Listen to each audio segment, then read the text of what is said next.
નમસ્તે વિદ્યાર્થી મિત્રો, ઉમા વિદ્યા સંકુલની યુટ્યુબ ચેનલમાં આપનું હાર્દિક સ્વાગત છે। આજે આપણે ધોરણ 12 કોમર્સની અંદર નામાના મૂળ તત્વો વિષયની અંદર આપણે વાત કરીશું, જેને આપણે છેલ્લે આપણે સ્વાધ્યાય 5 ભાગ 2 ની અંદર દાખલો છેલ્લે આપણે 7મો કરેલો હતો, 7માની અંદર પછી દાખલો 8મો કરેલો હતો, દાખલો 9 થી જે 14 દાખલા રહ્યા એ તમારા કોર્સમાં નથી આવશે। હવે દાખલા નંબર 15 આવ્યો તો દાખલા નંબર 15 લઈ આજે પાના નંબર 248 ઉપર આપેલા છે। દાખલા નંબર 15 તો દાખલા નંબર 15 ની વાત કરવા જાય આપણે તો એમાં આપણને શું ગોતવાનું કીધું તો કે સ્વીટુ કંપની લિમિટેડ દાખલા 15 એલ કંપની લિમિટેડ નીચેની વિગતો પરથી સ્ટોકનો ચલન દર ગોતવાનું કીધું। આપણને શું કીધું તો કે સ્ટોકનો ચલન દર ગોતો। સ્ટોકનો ચલન દર ગોતવાનું કહીએ કે સ્ટોકનો ઉઠલો ગોતવાનું કહીએ, બંને એક જ છે।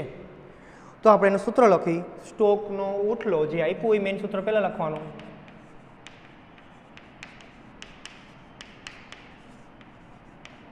સ્ટોકનો ઉઠલો, બીજા ભાષામાં એને સ્ટોક ચલન દર કહેવાય। એનું સૂત્ર મૂકી, એનું આપણી પાસે સૂત્ર શું છે તો કે વપરાયેલ માલની પડતર છેદમાં સરેરાશ સ્ટોક। વપરાયેલ માલની પડતર છેદમાં સરેરાશ સ્ટોક।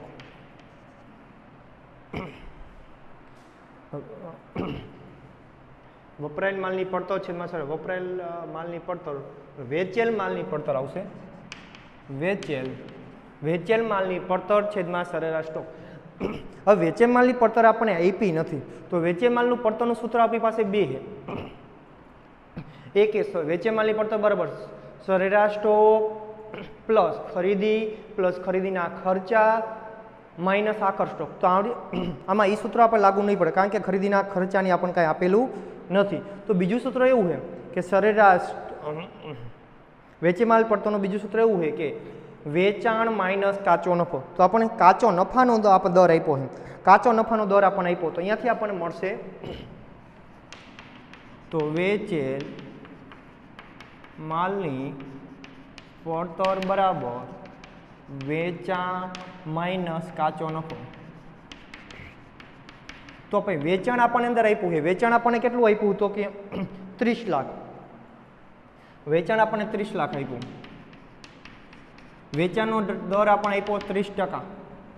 તો 30% કોના કરવાના તો વેચાણના 30% કરવાના હોય આપણે, માઇનસ આપણે 30 લાખના 30% કરીએ। આપણે જે કાચો નફો આપ્યો હોય વેચાણ આધારિત હોય એટલા માટે આપણે વેચાણના જ ટકાવારી કરવાની। તો કે આપણી પાસે કેટલું છે તો કે 30 લાખ, 30 લાખના 30% આપણે કરી તો કેટલા થાય તો કે 9 લાખ થાય।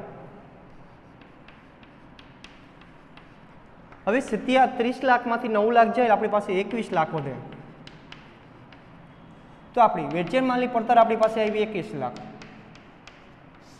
હવે આપણી પાસે શું જોઈએ તો કે સરેરાશ સ્ટોક જોઈશે। તો સરેરાશ સ્ટોક આપણને આપ્યો, સરેરાશ સ્ટોક આપણને નથી આપ્યો તો સરેરાશ સ્ટોકનું સૂત્ર મૂકી,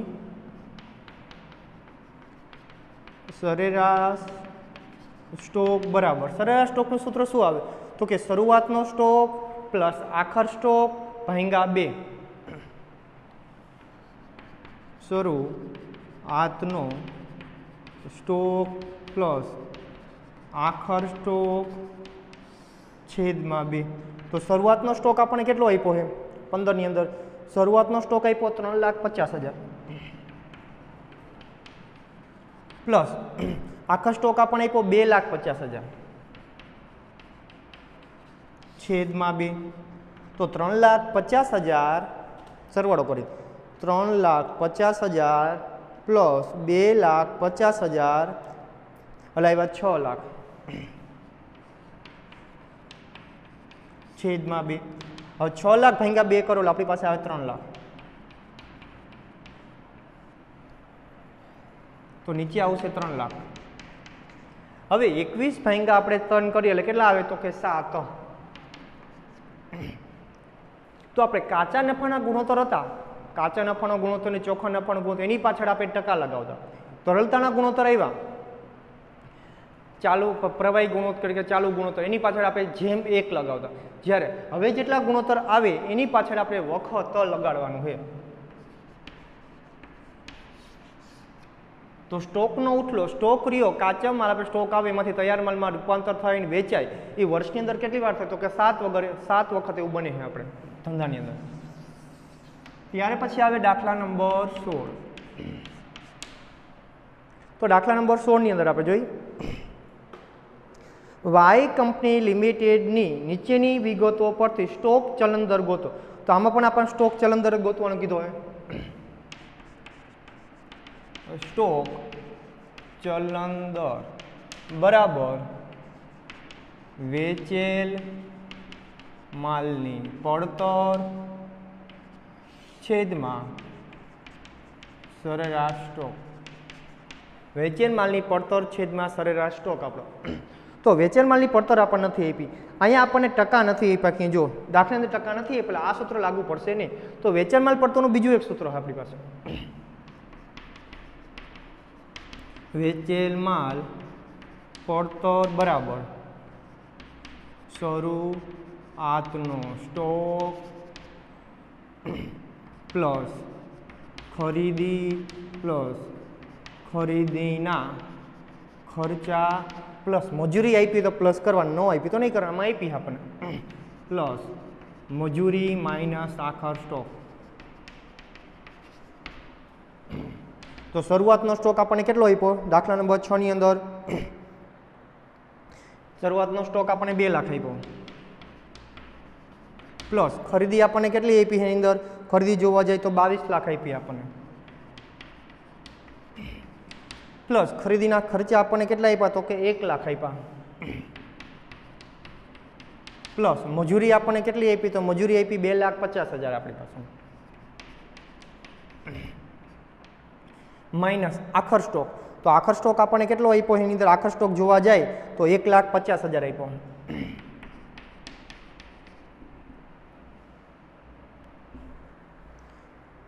તો આપણે એનો સાદુરૂપ આપી હવે, તો કે 2 lakh plus 22 lakh plus 1 lakh plus 2,50,000. તો આપણે ટોટલ અહીંયા આવશે 27,15,000 માઇનસ 1,50,000. 27 લાખમાંથી 1 લાખ આપણે જાય તો આપણી પાસે વધે કેટલા? તો કે માઇનસ 1,50,000. એટલે આપણી પાસે 26 લાખ વધ્યા. તો આપણે સૂત્રમાં મૂકી વેચે માલની પડતર આપણી પાસે આવી 26 લાખ. સરેરાશનો સ્ટોક, તો સરેરાશ સ્ટોકનું તો એક જ સૂત્ર છે,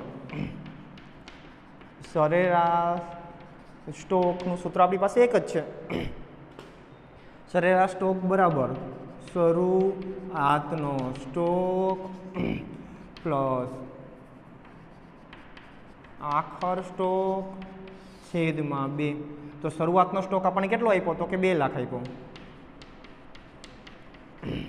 આખર સ્ટોક આપણને કેટલો આપ્યો છે? તો કે 1,50,000 આપ્યો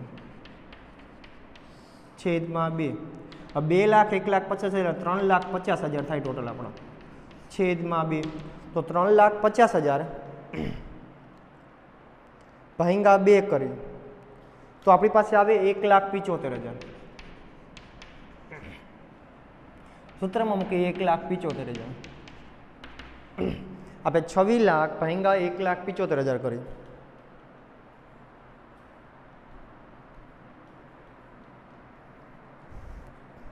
તો આપણી પાસે આવશે સૂત્ર આપણે આવશે 14.86%. 14.86 વખતો. તો સ્ટોકનો ચલન દર આપણી પાસે આવે 14.86 આવે.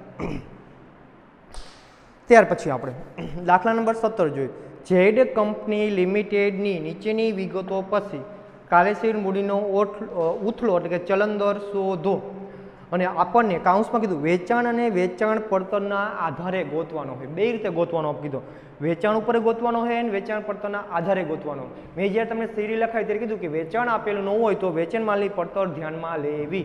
તો અહીં આપણને 2 આપેલું, આપણે ન આપ્યું તો ગોતવું પડશે.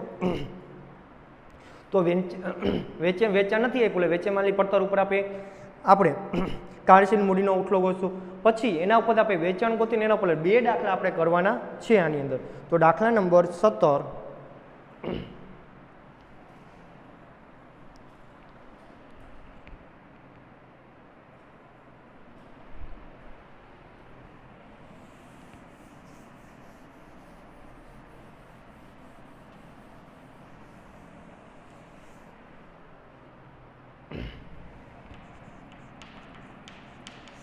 દાખલા નંબર 17 રકમ વાંચી. ઝેડ કંપની લિમિટેડની નીચેની વિગતો પરથી કાર્યશીલ મૂડીનો ઉઠલો ચલન દર ગણો. વેચાણ અને વેચાણ પડતરના આધારે ગણો. વેચાણ માલની પડતર આપણને આપેલી. વેચાણ માલની પડતર આપણને કેટલી આપી? તો કે 32. પહેલા આપણે એના આધારે ગોતી. વેચેલ માલની પડતરને વેચે માલની પડતરને આધારે. તો આપણે સૂત્ર લખી. કાર્યશીલ મૂડીનો ઉઠલો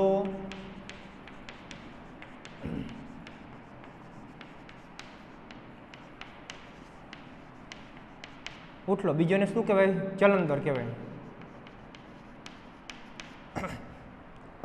કાર્યશીલ મૂડીનો ઉઠલોનું સૂત્ર વેચાણ માલની પડતર આપણે કેના આધારે ગોતી? તો વેચાણ માલની પડતર છેદમાં કાર્યશીલ મૂડી.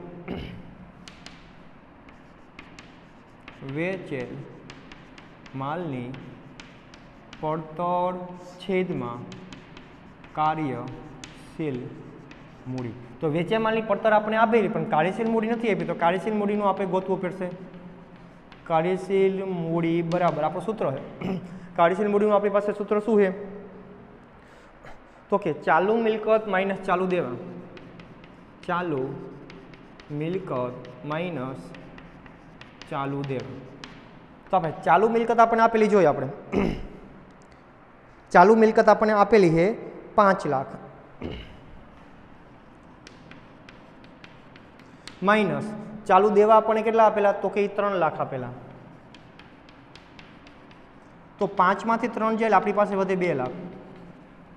તો વેચે માલની પડતર આપણને કેટલી આપેલી? તો વેચે માલની પડતર આપણને આપેલી છે 32 લાખ રૂપિયા. છેદમાં કાર્યશીલ મૂડી આપણે કેટલી આવી? તો કે 2 લાખ આવી.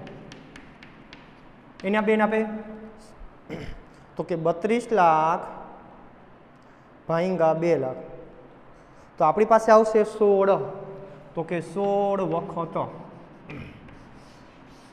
તો વેચાણ માલની પડતરના આધારે આપણે કાર્યશીલ મૂડી આપણી આવશે 16 વખત આપણે આવે. ત્યાર પછી આપણે જોઈ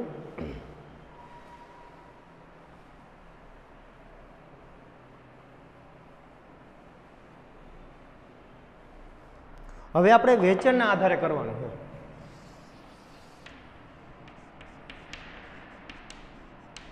વેચાણના આધારે તો સૂત્ર મૂકી આપણે. કાર્યશીલ મૂડી બરાબર. હવે આપણે અહીં વેચે માલની પડતર લીધું હતું, અહીંયા વેચાણના આધારે કેટલા આપણે લીધું હતું. હવે આપણે વેચાણના આધારે ગોતવાનું, ઉપર વેચાણ લેવાનું. વેચાણના છેદમાં કાર્યશીલ મૂડી. તો આપણું વેચાણ નથી આપ્યું તો આપણે પહેલા વેચાણ ગોતવું પડશે. વેચાણ બરાબર આપણે હમણાં આના પહેલાનો જે દાખલો કર્યો એને આપણે સૂત્ર મૂક્યું હતું. આપણે વેચેલ માલની પડતર બરાબર વેચાણ માઇનસ કાચો નફો. વેચાણીઓ એ બરાબર ને આ બાજુ આવેલું સૂત્ર આવું થઈ જાય. આપણે વેચેલ માલની પડતર પ્લસ કાચો નફો. આપણે જે આગલા દાખલામાં લખ્યું હતું એ સૂત્ર છે આપણે લખ્યું હતું એવું. વેચેલ માલની પડતર બરાબર વેચાણ માઇનસ કાચો નફો. કાચો નફો માઇનસ એ આ બાજુ આવે તો વેચેલ માલની પડતરમાં પ્લસ થાય, આપણે વેચાણ મળી જાય. તો આપણે વેચેલ માલની પડતર આપી આપણને 32 લાખ પ્લસ કાચો નફો આપણને આપ્યો હોય તો કાચો નફો આપ્યો હોય 8 લાખ. બેનો આપણે ટોટલ મારી તો ટોટલ કેટલો થાય? તો કે 40. તો આપણે વેચાણ આપણું આવ્યું 40. છેદમાં કાર્યશીલ મૂડી આપણે ગોતી લઈ, બીજી વાર આપણે ગોતશું નહીં. તો આપણે આવશે 2 લાખ. અહીંયા આપણે છેદ ઉડાડી તો 20 આવે એટલે 20 વખત આવશે. તો અહીંયા કાર્યશીલ મૂડી આપણે આવી કેટલી આવી? 20 વખત આવી. आवो ज दाखलो एक आपणे उदाहरणनी अंदर छे, ए थोड़ोक अघरो है, आपणे ए लई लीए। आपणे दाखलो एक हूँ तमने 1 मिनिट पेज नंबर कहूँ।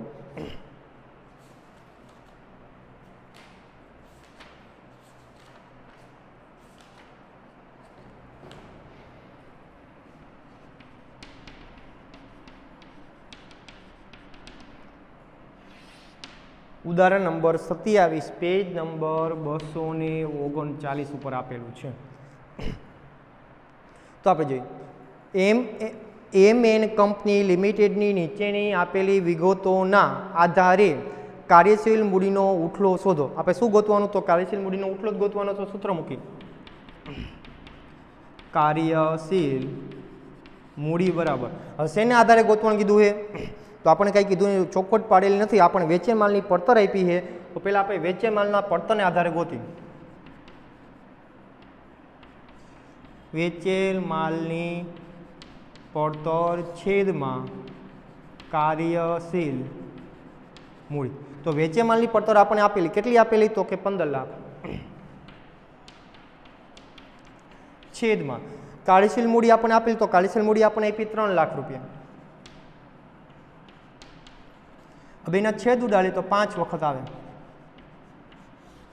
तो कार्यशील वेचेल मालनी પડતરના आधारे दाखलो सेलो थाय आपणे।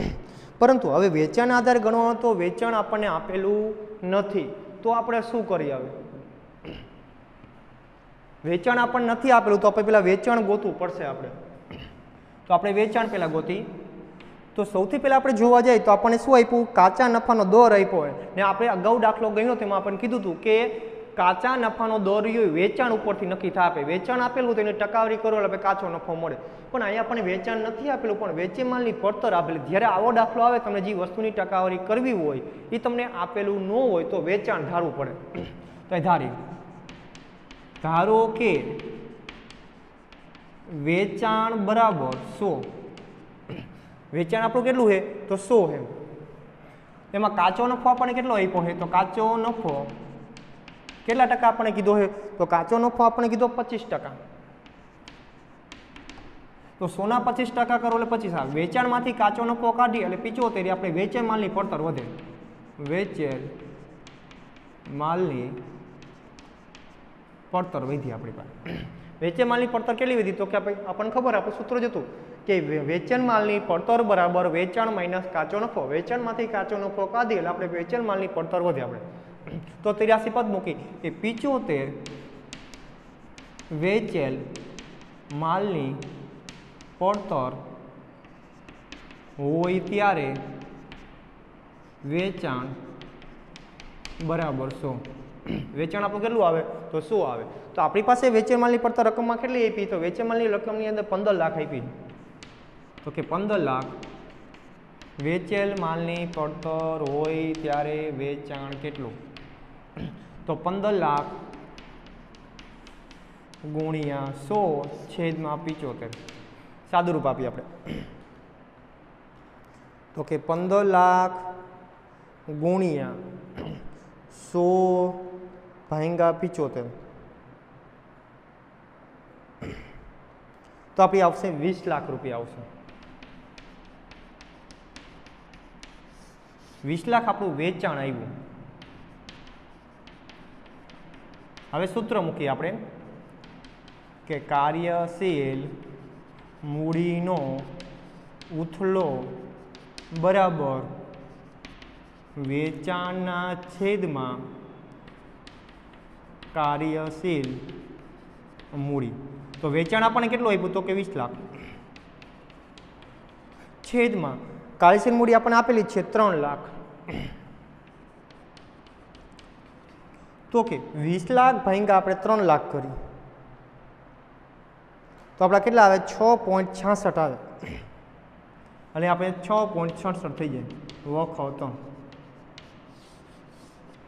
આ આપણને શું મળ્યું? તો કે કાર્યશીલ મૂડીનો ઉઠલો મળ્યો। જ્યારે વેચાણ ન આપેલું તો 100 ધારીને વેચાણ ગોતી શકાય છે। કાચો નફો આપેલો તો ગોતી શકાય ને વેચે માલની પડતર આપેલી હોવી જોઈએ। ત્યાર પછી આગળ આપણે જોઈ તો છેલ્લે આપણે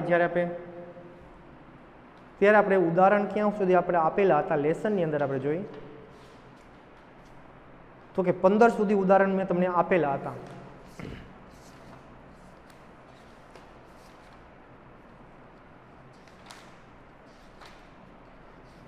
છેલ્લે મેં તમને 15મું ઉદાહરણ આપેલું હતું. પછી ત્યાંથી 16 થી 22 ઉદાહરણ કરવાના નહોતા તમારે, એટલે ઉદાહરણ નંબર 23મું આવે. તો 23મું એક ઉદાહરણ જોઈ લે આપણે અલગ છે. ઉદાહરણ નંબર 22મું આપણે જોઈ લઈએ. એ કેન્સલ થયેલું નથી 22મું ઉદાહરણ. ઉદાહરણ 21 થી 22 રેડી. 22મું ઉદાહરણ કાઢી નાખ્યું આપણે. 23મું ઉદાહરણ નથી કાઢ્યું આપણે. 23મું એક ઉદાહરણ લઈ લઈએ. એ અલગ છે કારણ કે સ્વાધ્યાયમાં એ જાતનો દાખલો આપણી પાસે નથી.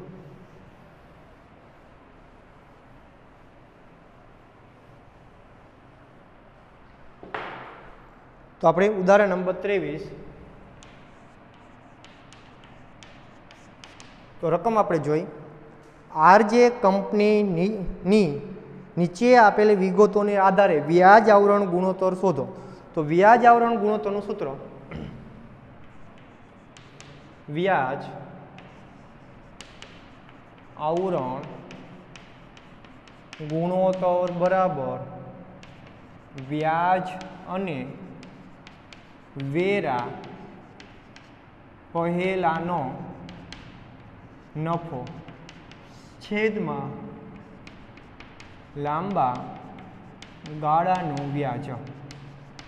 હવે આપણે રકમમાં આપ્યું શું આપણે જોઈ તો કરવેરા પછીનો નફો આપ્યો છે, પરંતુ આપણે તો કરવેરા પહેલાનો નફો જોઈએ, પછીનો જોતો નથી આપણે. પછી આપણને 30% લેખે કરવેરા આપણને આપ્યા છે 4,50,000 અને 15 લાખની લોન આપી, 10% વાળી લોન આપી. તો આપણે નફા નુકસાન પત્રક બનાવીએ, એમાં આપણે શું કરીએ તો કર વેરા પહેલાનો નફો જે આવે હોય એમાંથી આપણે શું બાદ કરીએ તો કરવેરા. પછી જે આપણને મળે એ શું મળે કરવેરા પછીનો. પછી આપણને કરવેરા પછીનો નફો પડે. અહીંયા રકમની અંદર આપણને આ કરવેરા પછીનો રકમ આપ્યો, આપણે ગોતવાનું આ છે. તો કરવેરા પછીનો નફો આપ્યો હોય એમાં કરવેરા પ્લસ અહીં બાદ કર્યા એમાં ઉમેરો, એટલે આપણને શું મળશે તો કરવેરા પહેલાનો નફો મળે. પછીનો આપ્યો એમાં ઉમેરવું પડે. તો આપણે શું કીધું છે વ્યાજ અને વેરા પહેલાનો નફો કીધો હોય. તો વ્યાજ અને વેરા પહેલા નફો ગોતવો હોય તો વ્યાજ અને વેરા પછીનો નફો હોય એની અંદર વ્યાજે ઉમેરવું પડે અને વેરો પણ ઉમેરવો પડે. આપણે તો બે વસ્તુ આપણે ઉમેરશું એટલે પહેલાનો મળશે. તો પહેલાં આપણે લખીએ અહીંયા વ્યાજ અને વેરા પછીનો નફો બરાબર એ આપણને કેટલો આપ્યો છે વ્યાજ અને કરવેરા પછીનો નફો તો કે 10,50,000. જેના પહેલાનો આપણે કીધું બે વસ્તુ આપણે વ્યાજે ઉમેરવું પડશે અને વેરા પણ ઉમેરવા પડશે આપણને 10,50,000. પછી આપણે તો 30% કરવેરા એ આપણે પ્લસ કરી તો કરવેરા આપણને કેટલા આપ્યા તો કે 4,50,000. હજી આપણે વ્યાજે ઉમેરવું પડશે તો કે વ્યાજ લોનનું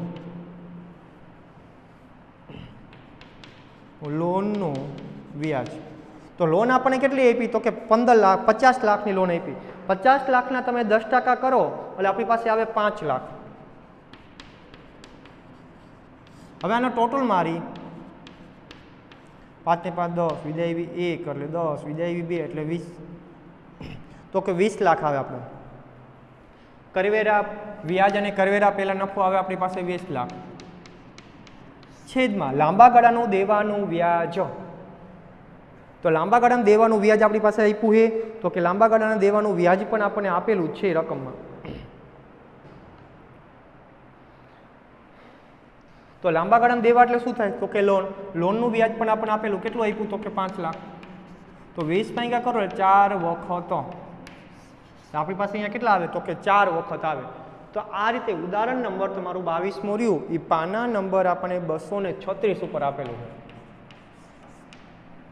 આ દાખલો આપણે ઓમ જોવા જાય તો આપણે જે ગુણોત્તર આપ્યા એની અંદર ઓમ ગુણોત્તર આ કાઢી નાખ્યો, પરંતુ ઉદાહરણને રાખ્યું આપણે દાખલો ગણવો પડે આપણે.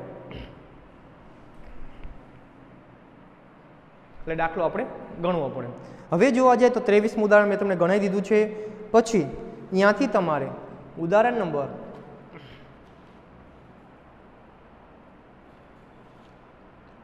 28 સુધી આપણે